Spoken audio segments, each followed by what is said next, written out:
우리에게 큰 은혜로 함께하여 주시옵시고 하나님의 말씀을 받을 때 우리의 심령이 새로워지고 강건케 하여 주시옵시며 세상에 시달린 우리의 심령들이 낙심하지 않고 새 힘을 얻을 수 있도록 이 시간 말씀의 능력과 성령의 은혜로 충만케 채워 주시옵소서.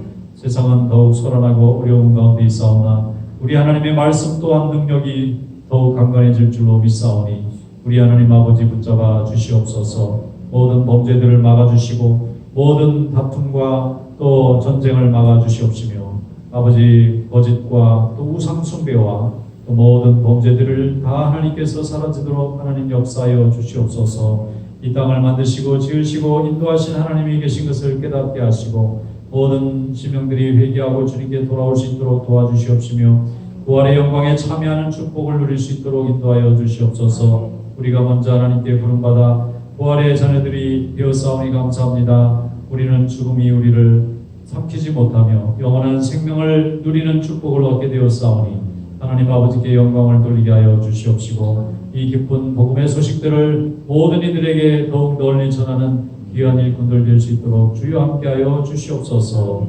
이 시간 또 하나님 말씀을 듣사오니 은혜로 함께해 주시기 원하옵고 예수님의 이름으로 감사하며 기도드리옵나이다. 아멘. 오늘 주시는 하나님의 말씀입니다. 사도행전 6장 말씀 보겠습니다.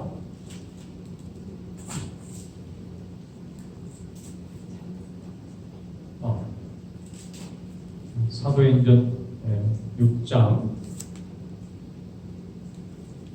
1절부터 마지막 15절 말씀까지 한 절씩 교독하겠습니다. 그때의 제자가 더 많아졌는데 헬라파 유대인들이 자기의 과부들이 매일의 구제에 빠짐으로 히브리파 사람을 원망하니 열두 사도가 모든 제자를 불러 이르되 우리가 하나님의 말씀을 제쳐놓고 적들을 찾는 것이 마땅하지 아니하니 형제들아 너희 가운데서 성령과 지혜가 충만하여 칭찬받는 사람 7을 택하라. 우리가 이 일을 그들에게 맡기고 우리는 오로지 기도하는 일과 말씀 사역에 힘쓰리라 하니 온 무리가 이 말을 기뻐하여 믿음과 성령에 충만한 사람 스데반과 또 빌립과 보로보로와 니가노로와 디몬과 바메나와 유대교에 입교했던 안디옥 사람 니골라를 택하여 사도들 앞에 세우니 사도들이 기도하고 그들에게 안수하니라.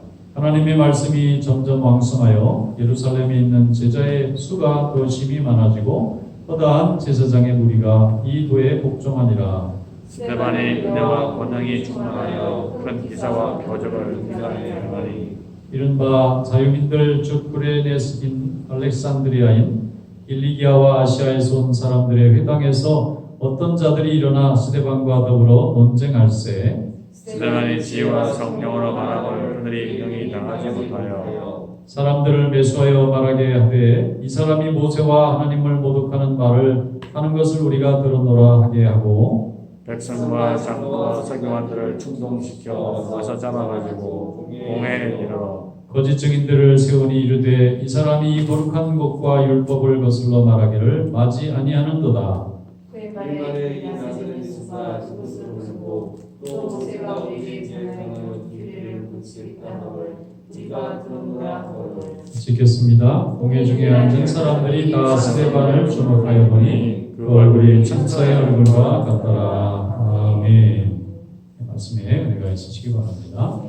사도행전은 성령의 능력을 힘입었던 초대 예루살렘 교회, 이 지구상에 존재했던 최초의 교회, 예수님의 12제자와 예수님의 가족이 함께 120명이 성령을 받아서 이루어졌던 그 최초의 교회가 하나님의 함께 하심으로 인해서 많은 사람들이 예수 믿게 되고 또 승리하게 됐다고 하는 성령의 역사가 어떻게 하나님의 교회를 이루어가고 또 성도들을 어떻게 세워가는지를 설명하는 성령 행전이다 이렇게 볼 수 있어요.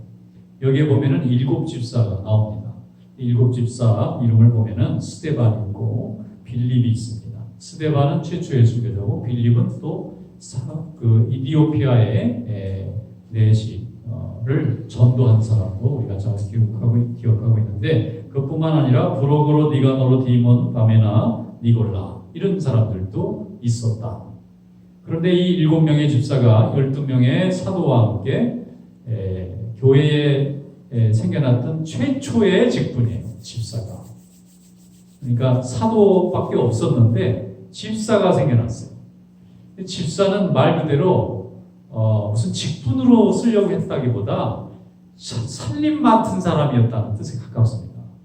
그 당시에도 교회만 그런 이름을 썼던 게 아니라 이 보통 로마 사람들 집안에도 집의 전체 청지기를 집사라고 부르기도 하고 그 다음에 또 집이 좀 큰 대저택을 가지고 있는 귀족들이나 좀 이렇게 잘 사는 사람들을 이런 집사들을 둬가지고 지방 관리를 하게 했는데 7명이나 필요했다는 것은 너무 사람이 많으니까 혼자 해결하기가 너무 어려웠을 거다. 그리고 이 사람들이 주로 7명의 집사가 했던 일이 여기 사도들이 얘기한 것처럼 구제하는 일, 살림사는 일. 교인들이 교회 오면은 사람이 모이니까 엄청나게 많은 음식이 필요했을 것 같아요. 그리고 이 사람들이 집에 가지도 않아요. 하루 종일 아침, 점심, 저녁, 아침, 점심, 저녁을 계속 모여서 먹고 있으니까 그 먹을 것이 필요하니까 교인들이 열심히 재물을 가지고 온 거예요. 어떤 사람은 뭐 집을 팔기도 하고 밭을 팔기도 하고 다 이렇게 재산을 갖다 놓으면 이 재산이 너무 많으니까 처음에는 이제 먹는 거를 쓰다가 나중에는 개인적으로 어려운 사람들을 아예 생활비까지 도와주는 구제하는 일까지 하게 됐다는 것입니다. 그런데 초대교회가 항상 이렇게 기쁘고 좋은 일만 있는 게 아니라 핍박도 찾아옵니다. 예수님을 십자가에 못 박아 죽일 때 유대 지도자들이 왜 예수님을 죽였느냐면은 자기들이 가지고 있는 권한을 예수님이 뺏어갈 것 같은 두려움이 생기니까 총독 빌라도에게 밀란이 일어날 것처럼 위협을 해서 보통은 총독이 사람을 위협하는 건데 이 백성들이 총독을 위협을 해서 예수님을 십자가에 못 박게 하는데 성공합니다. 그리고 두 번째로 이제 성령 받은 후에 베드로와 요한과 12사도들이 복음을 전할 때는 이 사람들이 또 이 빌라도가 붙잡아갔다 베드로와 요한을 그런 얘기가 없고 그 다음에 헤롯 왕이 잡아갔다고 하는 것도 이제 나오지만 처음에 그들이 베드로와 요한이 안진뱅이를 일으키고 복음을 전할 때는 대제사장과 서기관들이 잡아가요. 그러니까 우리가 이게 다 같은 사람 같은데 그 내용에 들어가서 보면 굉장히 다른 사람들이에요. 빌라도는 로마를 대표하고 헤롯은 에돔 사람으로 권력을 대표하고 그 다음에 대제사장들은 사내들이는 유대 지도자들을 대표하는데 예수를 믿고 예수님의 제자들이 계속 교회가 성장하는데 가장 위협을 느꼈던 사람은 빌라도도 아니고 헤롯 땅도 아니고 이 사내들인을 중심으로 하는 유대 지도자들이었던 거예요. 이들이 볼 때는 예수님이 정말 하나님이 보낸 선지자가 맞다고 보는 거예요. 그런데 그거를 다 양보하면 자기들은 아무 힘도 없어질 거라는 생각 때문에 알면서도 예수님을 선지자 죽이듯이 죽인 거예요. 그런데 그 뒤에 제자들이 또 나타나서 또 능력을 행하니까 이거 어떻게 감당을 못하는 거예요. 그러니까 잡아다가 먹고 죽이고 싶은데 또 백성들이 베드로와 요한이 안진뱅이 일으킨 사실을 아니까 죽이지를 못하는 겁니다. 그런데 이제 그런 그 긴장 관계가 계속 진행되는데 점점 예수 믿는 사람들이 많아지니까 그들이 느끼는 두려움도 더 커졌을 것 같아요. 야, 이러다가 유대교 완전히 망하고 이제 예수교가 완전히 다 점령하는 거 아니냐. 그러면 우리가 어떻게 되는 거냐. 수백 년간 우리가 이 땅에 주인 노릇을 했는데 예수를 믿는 저 새로운 무리들이 우리의 자리를 다 뺏어가면 어떡할까. 이 정치하는 사람들은 맨날 그런 생각만 하나 봐요. 옳고 그름을 따지는 게 아니라 나한테 힘이 있느냐 없느냐 그런 것만 따지는 거예요. 영국에 서울시장, 부산시장 선거를 했는데 야당이 압승을 했어요. 왜 그러냐? 너무 교만한 거예요. 권력을 가진 사람들이 겸손해야 되는데 그냥 자기 하고 싶은 대로 다 하니까 백성들이 피곤하다 이거. 좀 바꿔야 되겠다. 백성들이 바꾸려고 다 바뀌는 거예요. 요즘에 그 백성들을 무서워해야 되는데 아주 민주주의가 좋은 점이 많은 것 같아요. 그래서 좀 정신 좀 차리고 백성을 좀 두려워하고 좀 스스로 조심하고 반칙도 좀 하지 말고 또 백성을 위해서 일하라고 했으니까 자기 좋은 건 다 자기가 가져가고 백성들은 힘들게 뭐라 자꾸 밀고 가면 그런 지도자들이 뭐하러 지도자가 되겠어요? 그만해야지. 그러니까 이스라엘의 백성들도 지금 이 대제사장과 유대 지도자들을 지금 따르고는 있지만 한편으로는 얼마나 불평이 많았겠어요. 이 사람들이 제대로 하면 좋은데 자기들 권한만 가지려고 하다 보니까 이 예수님과 예수님을 따르는 이 12사도와 이 초대교회는 너무 신선한 거예요. 정말 하나님의 말씀대로 살려고 하고. 이게 비교가 안 되니까 이 악한 사람들은 더 마음이 초조해져서 그래서 어떻게든지 이 예수 믿는 사람들을 흩어지게 만들어야 되겠는데 그 중에 제일 먼저 표적이 된 사람이 결국 여기에 보면은 스데반이 됐다. 스데반은 예수님 이후로 헤롯 왕은 본래 폭군입니다.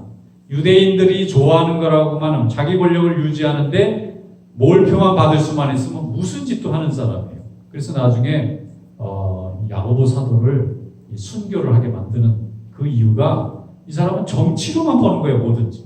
이게 믿음인지 모르는 건지 생각하지도 않고 굉장히 악한 권력자입니다. 근데 이 권력자도 이 유대인들이 예수 믿는 사람들을 미워하지만 않으면 굳이 야고보를 죽이려고 하지 않았을 거예요. 자기 표에 아무 도움이 안 되니까. 그리고 빌라도의 입장에서는 시끄러운 게 싫은 사람이에요. 웬만하면 그냥 자기 총독 임기 잘 마치고 본국으로 돌아갔으면 좋겠는데 그 사이에 밀란이 나거나 소란해지면 안 되니까 그냥 들어주는 거예요. 자기 권한 안에서. 옳고 그름을 다 알면서도 권력을 유지하려다 보니까 그렇게 되는 거예요. 그래서 세상이라는 것은 항상 이렇게 옳고 그름을 따지기 전에 이렇게 악한 사람들이 자기 이해관계 때문에 거짓도 눈 감고 악한 것도 그냥 방관하는 일들이 얼마나 많은지 몰라요. 그래서 우리가 하나님 앞에 기도할 때에 하나님 아버지 일용할 양식을 주시옵소서. 예수님에게 지도들이 모여가지고 우리에게 하나님 아버지를 보여주시옵소서. 그러니까 예수님이 나를 봤으면 아버지를 본 거다. 그러니까 제자들이 또 부탁을 합니다. 그러면 예수님 하나님 아버지가 우리와 늘 동행하신다는 것을 우리가 느끼고 살고 싶은데 기도하는 방법을 가르쳐 주십시오. 기도하는 방법을 모르겠어요. 이 사람들도 다 어릴 때부터 율법의 자녀들도 자라났는데 예수님의 기도를 좀 물어본 겁니다. 그런데 예수님은 굉장히 쉽게 말씀해 주시는 거예요. 첫째, 일용할 양식을 달라고 기도해라. 일용할 양식은 내가 이래서 내가 먹을 걸 사서 먹으면 되는데 왜 이게 필요하냐. 그런 일할 기회를 주시고 그런 건강을 주시고 또 그런 은혜를 주신 분이 하나님이라는 것을 우리가 날마다 일용할 양식을 먹으면서 한 번도 잊어서는 안 된다는 뜻입니다. 그 다음에 두 번째가 뭡니까? 하나님의 일이 잘 이루어질 수 있도록 하나님의 이름이 높임을 받고 하나님의 일이 하나님의 뜻이 이 땅에 이루어질 수 있도록 영적인 사역들이 사업들이 잘 이루어질 수 있도록 이게 우리가 기도해야 할 중요한 사명입니다. 그리고 나서 또 구해야 될 게 뭐냐면 악한 자들로부터 우리를 만나지 않도록 악한 일을 만나지 않도록 또 유혹에 넘어져서 우리의 생명이 끊어지는 일이 없도록 지켜달라. 그리고 하나님의 나라와 영광을 위해서 날마다 기도하는 자가 되어야 된다. 그러면서 예수님의 기도는 굉장히 심플하면서도 구체적이고 간결합니다. 무슨 일이든지 복잡하고 이해하기 어렵게 가르치는 게 어려워요. 잘 못 가르치는 거예요. 정말 잘 가르쳐주는 거는 쉽고 이해하기 편해서 그 지식을 가지고 계속 반복해서 연습을 하고 수고를 하면 열매가 금방 이루어질 수 있도록 하는 게 이게 정말 좋은 가르침인데 예수님은 우리에게 어렵게 말씀하시는 일이 없고 항상 이해하기 쉽도록 영적인 일은 영적인 것으로 이렇게 하나 가르쳐 주셨거든요. 그래서 우리가 그렇게 기도해야 되는 거예요. 근데 스데반이 7 집사 중에 참 이렇게 설교를 잘하는 사람 같아요. 이 사도행전에 보면 이제 다음 장에 보면 스데반의 설교문이 길게 나옵니다. 그런데 보면은 이스라엘의 역사부터 현대 역사까지 그냥 다 꿰뚫고 있고 성령이 어떻게 역사해서 역사를 어떻게 바꿔 나갈 것인가에까지 아주 굉장히 아주 참 이렇게 조직적이면서 구체적이고 설득력이 있도록 설교를 참 잘했어요. 그러니까 듣는 사람들이 스데반의 설교를 듣고 얼마나 많은 사람들이 하나님께 돌아왔을까 생각하면 여기 뭐 허다한 무리와 제사장의 무리도 주의도에 복종했다. 초대교회에 집사들이 뽑히고 나서 더 커졌다. 집사들이 뽑히고 그들이 수고하면서 교회의 갈등들이 잘 해결이 됐어요. 만약에 사도들이 이걸 잘 해결을 못하고 이걸 어떻게 하느냐 하고 고생을 했으면 일이 굉장히 어려웠을 텐데, 문제가 일어날 때는 제일 좋은 방법이 일꾼을 세우는 거예요. 그래서 그 일꾼들을 여기 세울 때 보면은 성령 충만해야 돼요. 그 다음에 지혜 충만해야 돼요. 그 다음에 세 번째가 중요한데 칭찬을 받아야 돼요. 이 대목이에요. 우리는 믿음 좋고 지혜 있고 그러면 다 주의 일을 잘할 것 같은데 칭찬이 없으면 또 안 되더라. 이 칭찬이라는 게 인간을 평가하는 거거든요. 거짓 칭찬도 있고 뭐 사람을 속여서 칭찬을 일시적으로 받는 일도 있겠지만, 여기서 말씀하는 칭찬은 그런 칭찬이 아닐 겁니다. 정말 인품이나 아니면 어떤 의를 행함에 있어서 치우치지 아니하고 골고루 모든 사람들의 유익을 위해서 자기도 양보하고 또 순종할 수 있는 이런 사람들이 지도자가 돼야 되는 거잖아요. 나라에도 이런 사람들이 지도자가 되면 나라가 왜 어려워지겠어요? 또 그 시대의 지도자들도 이렇게 다른 사람들을 배려해주고 자기 자신이 좀 더 수고하고 희생하는 마음으로 헌신하면 다른 사람들이 불만이 있을 것도 지도자들이 일을 잘 처리하고 공정하게 하니까. 지금 이 시대에 굉장히 중요한 모토가 있어요. 그걸 잘해야 권력도 잡고 돈도 벌고 출세도 해요. 그게 뭐냐면 공정하는 거예요. 반칙 안 돼요. 지금 나라가 복잡해지는 것도 다 반칙 왕들이 너무 많아. 아니 룰은 상대방하고 나가 다 똑같이 해야 되는데, 아니 장기를 두는데 말이죠, 룰을 정했으면은 장군 멍군하면 져야 되는데 나는 멍군하는 이 사람은 안 하는 거예요. 그거 안 받아들여. 그러면 그 장기가 되겠어요? 나중에는 아예 안 합니다. 그렇게 되잖아요. 나라를 다스리고 백성들을 이끌어가는 위정자들도 정말 이 점을 잊어서는 안 되는 거죠. 법이라는, 왜 법치주의가 중요하냐? 민주주의의 근간이 시장 경제하고 법치주의잖아요. 법이라는 것은 상호 간의 룰이에요. 나도 잘못하면 나 처벌받아야 돼요. 상대방이 받으면 처벌받아야 돼요. 근데 상대방이 잘못된 처벌을 받는데 내가 잘못된 처벌을 안 받으면 무너져 버리는 거예요.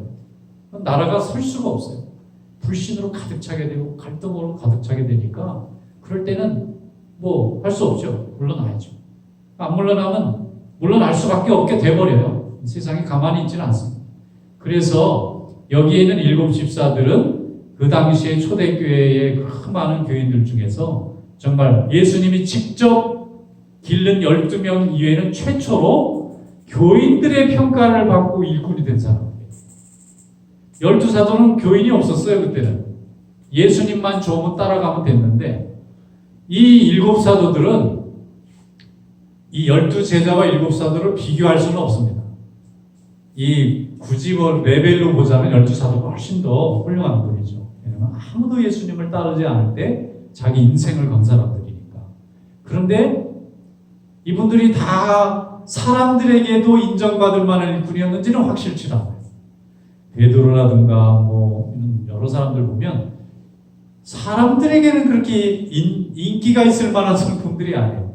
그런데 인간적인 눈으로나 인간적인 인품이나 어떤 유능함으로 볼 때는 7 집사들이 수만 명의 사람들 중에서 세움을 받았기 때문에 이 사도들과는 조금 전혀 다른 리더였을 것 같아요. 교인들의 어떤 인정을 받고 또 교인들의 사랑을 받으면서 직분자들이 된 겁니다. 그러니까 뭐라고 할까요? 12제자는 임명받았다면 7 집사들은 선출받은 사람. 그러니까 선출받은 사람이나 임명받은 사람이나 다 하나님이 다 귀하게 쓰십니다. 뭐 선출이니까 더 잘 쓰고 임명이니까 덜 잘 쓰고 그런 게 없어요. 일단 하나님께서 그 시기에 12제자를 세울 때는 그 아무도 예수님의 뜻을, 비전과 그 하나님 나라에 대한 꿈을 못 볼 때에 아마 7 집사가 그 시대에 예수님 부름받아서 싫어요 했을 거예요, 그분들이. 그런데 이 12제자들은 아무것도 안 보고 예수님만 따라온 사람들이니까 정말 초대교회에 성령의 역사가 일어날 때에 쓰임받기는 너무 좋은 사람이에요. 예수님밖에 모르는 사람이에요. 인간은 다른 사람은 보지도 않고 오직 예수님만 바라보고 달려온 사람들이니까 그런 사람이 있어야 수만 명의 하나님의 백성들이 올 때 예수 그리스도를 전하고 가르치고 예배하고 교제하는 그런 중심의 역할을 12사도들이 할 수 있었을 거예요. 그런데 사람들이 너무 많이 모이니까 이게 경영을 해야 되는 거예요. 이게 매니지먼트가 필요한 거예요. 갑자기 교인들은 뭐 물건을 만들어내는 무슨 회사의 직원은 아니지만 교인들이 모여서 예배드리고 구제하고 전도하고 가르치고 봉사하는 일이 이 교회 5대 사명이 막 발생했을 거 아니에요. 말마다 우리는 주일에 한 번 예배드리지만 여기 성경에 보면 매일 예배드렸다고 돼 있습니다. 매일 예배드린 거예요. 그리고 거기 보면 구제도 매일 구제한 거고, 그리고 여기 보면 성전에 보면 매일 기도하기에 힘쓰고 매일 떡을 뗐다는 거는 완전히 그냥 수만 명이 공동체 생활한 거나 마찬가지입니다.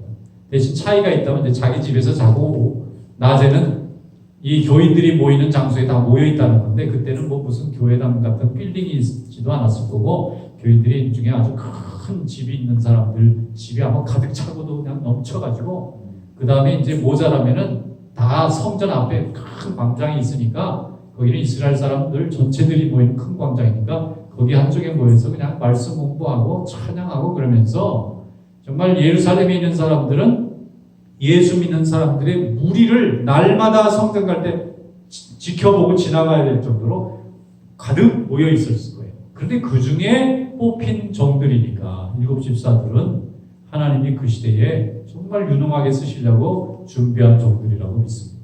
이분들이 언제 예수를 믿었는지에 대해서는 자세하게 성경에 기록해 있지는 않지만 아마 예수님이 전하는 말씀을 들었을 수도 있고 그 후에 사도들이 하나님의 능력을 행할 때 하나님의 자녀가 됐을 수도 있지만 교인들이 볼 때 이분들이라면 우리가 어떤 일을 처리해도 공평하고 공정하게 일을 처리할 것으로 믿습니다. 그래서 올려놓은 일꾼들이에요. 그런데 공통점이 모두 다 헬라말을 다 한다는 거예요. 그게 바로 하나님이 주신 특별한 지혜입니다. 성령이 역사했다는 증거가 뭐냐면 12사도 누구도 나도 좀 껴주세요 하는 분이 아무도 없었다. 그 말은 12사도는 말씀 전하는 거 이외에는 욕심이 없다는 거예요. 예수님 돌아가신 것도 봤죠. 부활하신 것도 다 봤는데 무슨 더 세상에 욕심을 가졌겠어요. 그리고 사실 많은 사람들이 모일 때에 12사도의 마음은 벌써 예수님의 마음에 가까워졌을 거예요. 이게 영광이긴 영광인데 사람들이 많이 모여서 교회가 부흥해서 좋기는 한데 이제 이걸로 인해서 목숨의 위협을 받을 일도 많아지는 거예요. 감각적으로. 벌써 유대인들이 얼마나 미워하는 마음이 많이 생겨나겠어요. 예수님을 따르는 무리가 많아지니까 예수님을 죽인 건데 또 12사도를 따르는 무리가 많아지면 12사도를 죽이려고 할 거 아니에요. 그런데 12사도를 죽이기 전에 먼저 스데반이 죽은 거예요. 타겟이 돼버린 거예요. 그러니까 뽑아는 놨는데 이 12사도의 마음도 마음이 불안했을 것 같아요. 꼭 물가에 아이를 놓고 온 것 같이 마귀가 역사하면 교인이 부흥하면 부흥할수록 교회가 부흥하면 부흥할수록 교회에 하나님의 성령의 일을 허물어 들으려는 마귀의 역사도 커질 텐데 그러면은 사람이 누군가 상하는 사람이 있을 텐데 그러니까 12사도는 지금 구제하는 일을 신경 쓸 여유가 없어요. 어떻게든지 교인들이 하나라도 목숨을 잃으면 안 되고 하나라도 이 테러를 당하면 안 되니까 우리는 하나님 앞에 기도하고 또 말씀 전하는 일만 전념할 테니까 먹는 것 갖고 다투고 이런 거는 집사들이 좀 해결해 주세요. 그리고 완전히 맡겼는데 그 일을 잘하려니까 여기 1절에 보면 매일 구제하는 일에 헬라파 유대인들이 자기의 과부들이 빠졌기 때문에 히브리파로 원망했다는 거예요. 그 말은 뭐냐면은 헬라 말만 쓰는 사람들이 이 히브리파 사람들로부터 소외를 받았다. 일부러 소외시킨 건 아니지만 아무래도 말이 편하면 좀 안으로 굽잖아요. 우리 교회 안에서 영어 쓰는 사람, 한국말 쓰는 교인이 있다고 할 때에 아무래도 교회에 이제 다수가 우리말을 쓰고 영어가 불편하면 아무래도 영어 쓰는 사람도 말이 아무래도 횟수가 좀 줄게 되고 좀 불편한 걸 좀 많이 이렇게 들어줘야 되는데 못 들어줄 수 있다 보면 본의 아니게 마음이 좀 상할 수 있잖아요. 이런 일이 사람이 몇 안 돼도 일어나는데 수만 명이 모이면 얼마나 많은 일이 생기겠어요. 그러니까 하나님께서 지혜를 주셔서 헬라 말을 완전히 이해할 수 있는 사람을 뽑아놨다는 것은 헬라파 유대인들, 특별히 그리스도인들의 과부들이 소외받지 않도록 일을 처리하게 하려고 노력을 많이 했다. 그런 뜻입니다. 성령이 역사하면 판단력도 바르게 주세요. 그런데 성령이 역사하지 않으면 이게 세속의 영이 물들거나 심지어는 악한 영이나 거짓 영이 역사하면은 사람들의 마음을 이루하고 하나 되게 하는 결과로 결정이 되는 게 아니라 오히려 끊어지게 만들고 분열되게 만드는 역사로 나타나는 거예요. 그럼 성령은 근심하고 마귀는 박수치게 돼. 성령께서 역사하셨다는 증거가 바로 7 집사가 선출이 되었고, 또 그게 너무 분하니까 마귀가 유대인들을 또 분노케 해가지고 이 말씀을 그렇게 잘 전하는 이 스데반 집사가 이제 끌려가서 순교를 당하게 그렇게 하는 것을 볼 수가 있습니다. 자, 그러면 오늘 이 시대도 성령의 역사가 함께하는 줄 믿습니다. 성령이 함께 하셨으니까 교회가 세워지고 성령이 함께 하시니까 일꾼들이 세워졌어요. 그리고 하나님의 일꾼들이 더 많아지면 무슨 일도 따라오느냐? 알곡이 많아지면 가라지도 따라온다고 악한 역사도 생겨날 수 있는 거죠. 그때에 누군가는 핍박을 당하고 누군가는 생명을 잃기도 하고, 그러면서 한쪽에서는 또 하나님의 역사가 열매 맺어서 더 많은 일꾼들이 주님께 돌아오는 역사가 일어나는 겁니다. 그러니까 어디든지 요즘 뭐 백신을 이제 다 맞고 있는데 저희도 이제 파이자 한 대 맞고 났는데 하루 동안 얼얼하더니 이제 조금 나아졌어요. 이제 두 번째 2주에 맞으면 이제 백신 접종이 우리도 다 끝나는데, 자, 이게 뭡니까? 아무리 백신이 좋은 게 있어도 98명이 다 건강한데 2사람은 아프거나 목숨을 잃을 수가 있잖아요. 무엇이든지 100% 완벽하다는 것은 세상에 존재하지 않아요. 어딘가 한 부분은 뭔가 흠결이 있거나 뭔가 좀 부족한 것이 있습니다. 예수님의 12제자 중에도 가룟 유다가 안 들어가면 좋겠는데 들어가요. 그래서 예수님의 비유 중에 종들이 와서 가라지를 뽑아버릴까 그랬더니 내버려둬라. 그 일을 하다가 알고 뽑을까 봐 걱정된다. 그러니까 하나님께서는 거짓된 자는 아무리 많아도 관심이 없어요. 근데 참된 알곡이 하나라도 상하는 건 하나님의 뜻이 아닌 거예요. 참된 알곡은 가라지 수백 개보다 중요한 거예요. 예수님의 가치관은 거기에 계시던 거예요. 알곡, 가라지 뽑다가 알곡 뽑을까 염려된다. 가라지는 1000개, 10,000개가 돼도 가라지지만 알곡은 하나만 제대로 펴도 수많은 열매를 맺어요. 그래서 그 하나의 영혼이 하나님 앞에 온전히 쓰임받는 영혼이 될 때까지, 그게 완전히 열매 맺을까지 주변의 가라지들이 좀 괴롭히고 핍박하고 고통을 주고 그래도 알곡은 알곡이 스스로 그 고통 중에 가라지하고 경쟁을 해가면서 땅 밑에서 뿌리를 내려가지고 결국은 자기가 영양분을 당겨가지고 열매를 맺는 것을 주님이 믿으시는 것입니다. 주님은 우리를 믿고 계세요. 우리가 하나님 앞에 주님의 자녀로 쓰임받아서 하나님 나라를 확장할 것을 믿고 죽어가는 영혼을 구원할 것을 믿어요. 그렇기 때문에 주님께서는 우리 곁에 있는 가라지들을 쳐내지 않고 같이 놔두시는데, 가라지가 이뻐서 놔두는 게 아니라 그 가라지는 아무리 많아도 알곡이 아니라, 그런데 알곡은 알곡은 하나님이 미리 그렇게 만들어 놓으셨기 때문에 알곡의 사명을 언젠가는 거두게 됩니다. 남자가 1000명 있어도 여자가 하나도 없으면 자손이 번성이 안 돼요. 아무리 남자가 튼튼하고 유능하고 해도 여자라는 게 있어야 자식이 낳을 수 있도록 하나님이 만들어 놓으신 것처럼, 가라지가 아무리 많아도 알곡은 완전히 다른 거예요. 그래서 하나님이 우리를 하나님의 자녀로 만들어 놓으셨기 때문에 그 하나님의 역사를 이루기 위해서 오늘도 하나님은 우리를 사랑하시고 또 우리를 지켜주시고 수많은 유혹과 시련과 핍박 중에도 우리를 건져주시는 줄로 믿습니다. 오늘 제가 신문을 보니까 미국에 지금 동양 사람들 테러가 많잖아요. 뉴욕 같은 경우에 보면은 지난 한 해 동안은 아시아 사람들을 이렇게 폭행하고 범죄하는 일이 한 건도 없었는데 올해 30건이 넘는다는 이 짧은 기간에. 그러니까 세상도 분위기를 타요. 그런데 또 한편으로는 이러니까 동양 사람들이 똘똘 뭉쳐가지고 이거 우리 핍박하지 마라 그러고 자꾸 소리를 내고 이걸 어떻게 막으면 좋을까 그러니까 자꾸 출마해가지고 중요한 공직자 자리에 올라가게 자꾸 만들고 그걸 위해서 하니까 지금 미국의 선거가 시장 선거 뭐 이런 선거들이 있잖아요. 3사람이 동양 사람이 나왔어요. 그리고 막 밀어주는 거예요. 주류 사회도 막 밀어주는 거예요. 예전에는 흑인들 이렇게 밀어줬잖아요. 핍박당하면서 불쌍하고.